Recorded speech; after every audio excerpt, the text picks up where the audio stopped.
a la Junta i a tota la gent que fa possible la processó de Sants Misteris de Camprodon.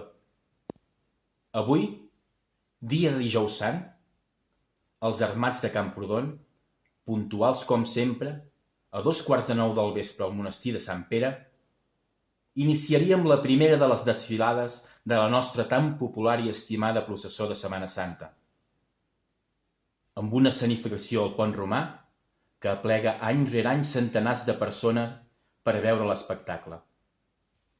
Malauradament, aquest any, per l'obligada situació en la que ens veiem immersos, no podrem omplir els carrers de la vila amb el so de cornetes i tambors amb el qual ens emocionem i ens abanderem des de fa una colla d'anys. Aquest any a Camprodon, com arreu, hi ressonarà el silenci.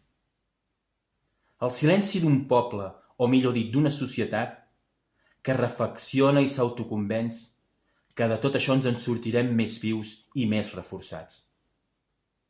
El silenci de la por de no saber contra qui estem lluitant. El silenci de la incertesa d'on pot estar al final. El silenci de la decepció per la manca d'ajut de qui esperàvem ser ajudats. Aquest any, als carrers de Camprodon, silenci. Silenci però carregat d'optimisme i esperança. Ens en sortirem, n'estic segur. I l'any vinent tornarem. I com diu el mossèn, el silenci fa pregon a la vall de Camprodon.